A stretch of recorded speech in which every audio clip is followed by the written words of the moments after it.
እኔ 5000 ብር ትቼ እኮ ነው እናንተ አሁን እኔ 95 እና 90 ያልኩት ማለት ነው። የእውነት ነው ትቼላችሁ የእውነት ነው።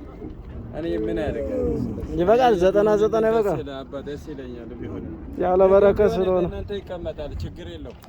ነገም ቢሆን አይታችሁ ትመጣለች። ችግር የለው። እኔ ምን ለትልቅ ሰው ዋሽቼ በጥሬው ማባረር አልወድም። ግልጽ ተናግሬ ነው እንትን ያለው ከብቱን ሌላው ጋር አወራለሁ። ያው ነረስ ካሁን ከብቱን ልጅ ሳንችል ነበር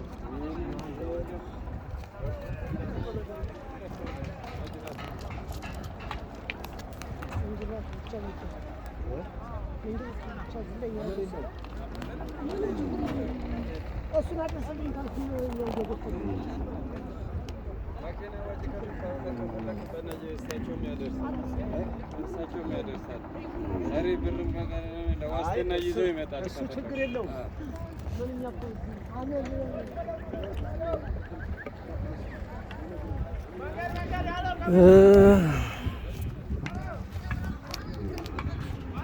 ይሄ ነው የከብት ተራ እንግዲህ ያው ዛሬ ሐሙስ ነው። 125 130 150 200 አለ። እኛ ደግሞ 80 ሰጠነው 85 የለም አለ።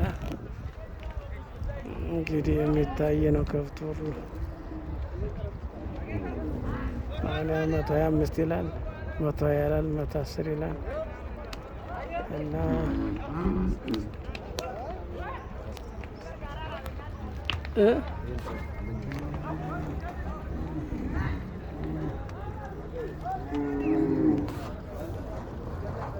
እንደዚያ እያሉ ነው።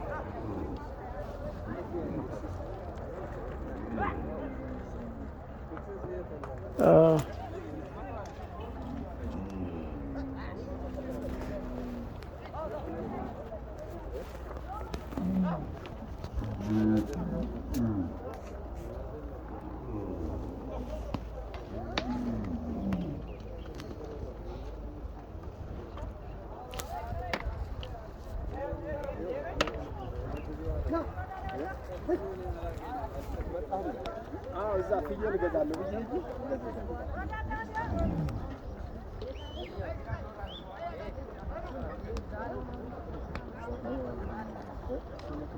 ማርያም ከዛማ እንደው እንደሆነ ነው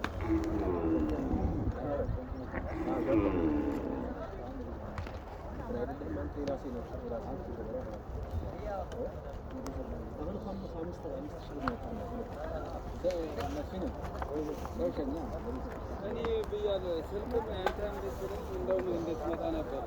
አይ ፍየል እገዛለሁ አላልኩም? ነገርኳቸው የሆነ ለሰው እኮ ነገር ነው እንጂ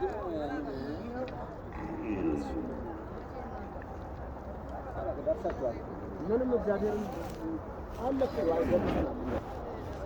አይተናል። እንግዲህ እኛ እንግዲህ ትንሽ በሮቹም ትንሽ የተረጋጉ ናቸው ብለን ነው የተረጋጉ ነው ብለን ነው።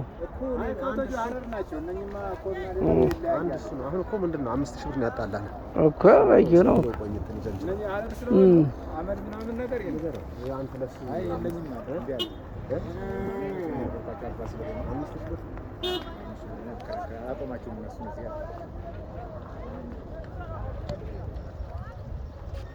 እዚህ እንዴት አድርገን ነገ እንምጣ ካልሆነ ነገ እንምጣ። እኛ ማናርድ ዛሬ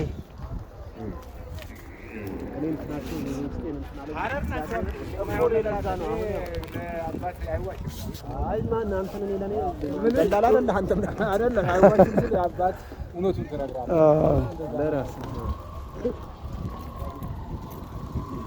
ያቺ ሰው አይ የለም እሷ ነች ያደረገች ጥቅሙ እንግዲህ በቃ እንሂድና እንምጣዬ ነው እንግዲህ እኔ ምን እንደሆነ ታውቃለህ? እሳቸውም እግዚአብሔርን